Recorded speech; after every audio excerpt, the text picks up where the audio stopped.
हमारी पवित्रता माटे पण तुमने हाथ जोड़िए विनती को कि तुम्हें कहीं करो। अब एक जो नई वेब सीरीज आ रही है आ चुकी, अब उनको बोल सकते ये पॉर्न वेबसाइट है नहीं, ये इनसे भी भयंकर कोटी। मैं एक मुनि होने के बाद में समझ नहीं पाता हूँ कि तुम कैसे एक्सेप्ट कर सकते हो, तुम्हारा खून उबल नहीं जाता है। आप बोल नहीं सकते नरेंद्र मोदी को, अमित शाह को, मोहन भागवत को, सबको क्या लेकर के बैठे हैं मेरे साथ। ये वेब सीरीज दिखाने वाले को बोलो कि तेरे घर में तेरी माँ बहन है कि नहीं कोई। हमारे घर में माँ बहन बेटी सब कुछ है, इनके सामने ये नंगा नृत्य तुमने शुरू कर दिया। इतना विश्वासघात समाज के साथ हमारी संस्कार की विरासत को लूटने वाले तुम हो कौन। हर जगह तुम विरोध करने के लिए जाओ इनके घर पे, बोलो इनको क्या लगा कि ये है हिंदुस्तान की संस्कृति।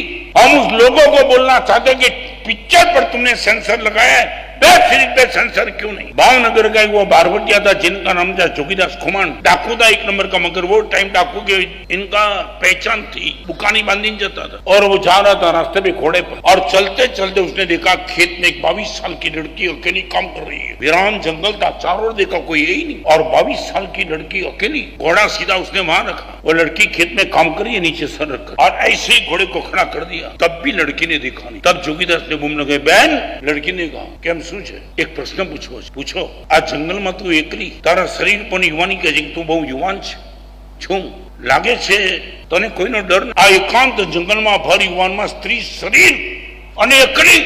જોગીદાસનો પ્રશ્ન ત્યારે દીકરીએ ખાલી ડર નથી, કારણ કઈ આ 50 માઇલના વિસ્તારમાં મારો ભાઈ જોગીદાસ ખુમાણ આટા મારે, કોઈના બાપની તાકાત, છોકરીની આંખમાંથી જોગીદાસની ખુમાણની આંખમાંથી આંસુ આવ્યા। એ દીકરીના મનમાં ડાકુની આ ગુડવિલ जोगीदास खुमान हो तो कोई बाप की ताकत नहीं समय।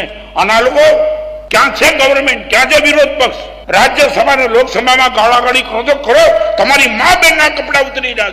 3 दिवस थी मैंने चैन नहीं, મને એમ લાગે શું કરું। નંગે ના ચલ રે ખુલ્લે આમ, જે લોકોને તમે તમારા ઘરમાં પ્રવેશ આપો એ લોકો કપડા કાઢીને તમારા ઘરમાં આવી ગયા, તમારી બેન દીકરીઓ સામે આવી ગયા। એ બારવટિયા સારા દાગાની સંપત્તિ લૂંટતા હતા, તમે તો નાલાયકો બધું લૂંટવા બેઠા છો। અમારા પૈસા ખાલી કર્યા, અમને પવિત્રતાની ખલાસ કરી નાખ્યા। આટલો મોટો વિશ્વાસઘાત વેબ સિરીઝના નામે। અમિતાભ બચ્ચનનો દીકરો અભિષેક એમ કે છે મારી દીકરી આરાધ્યા સાથે બેસીને ક્યારે પણ વેબ સિરીઝ જોઈશ નહીં। એક હીરોનો દીકરો ના પડે, જોવા જેવી નથી પરિવાર સાથે। તમે શું કર્યું? આટલી હદે તમારા લોહી ઠંડા પડી ગયા। મારા મારીને તોફાન કરવાનું નથી કહેતો, પણ એને કહો તો ખરા કે આ દેશમાં અમે જીવીએ છીએ। તારી બધા વેશ્યાના હિમાયતી નથી। કોને તમને છૂટ આપી? પૂછ્યું છે કોઈ સિસ્ટમ ને સજ્જને તારી માને બેનને પૂછ્યું છે? અને આ વેબ સિરીઝમાં જેને તું નચાવે છે ને તારી માને બેનને લઈ આવ નચાવવા માટે। કહી દો તારી બેનને કે કપડા કાઢીને નાચે બધાની વચ્ચે। આજે મને ચેન નથી।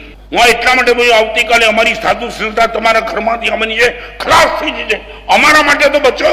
આસમાનમાંથી સાધુ સાચવી નથી આવતા, તમારા ઘરમાંથી આવવાના છે। અને આ તમારા ઘરમાં યમચંદ્ર સેના જોઈ જઈને ખરા થાય, કાલે વૈરાગ્ય થશે તો પણ આ સંસ્થા જોખમમાં રહેશે। પરિવાર બચે તો સાધુ સંસ્થા બચે। પરિવાર સંસ્થા કહી તો અમે પણ ગયા કામથી। અમારી પવિત્રતા માટે પણ તમને હાથ જોડીને વિનંતી કરું કે તમે કંઈક કરો। આ દેશના ગૃહપ્રધાન હર્ષ સંઘવી જૈન છે, સંસ્કાર પ્રેમી છે। આપણે એમને તો લાગણી પહોંચાડો ને। તમારી પણ તાકાત હોય જેટલું દિલ્હી જ્યાં પણ લખી શકાય લખો, કો અમારો વિરોધ છે।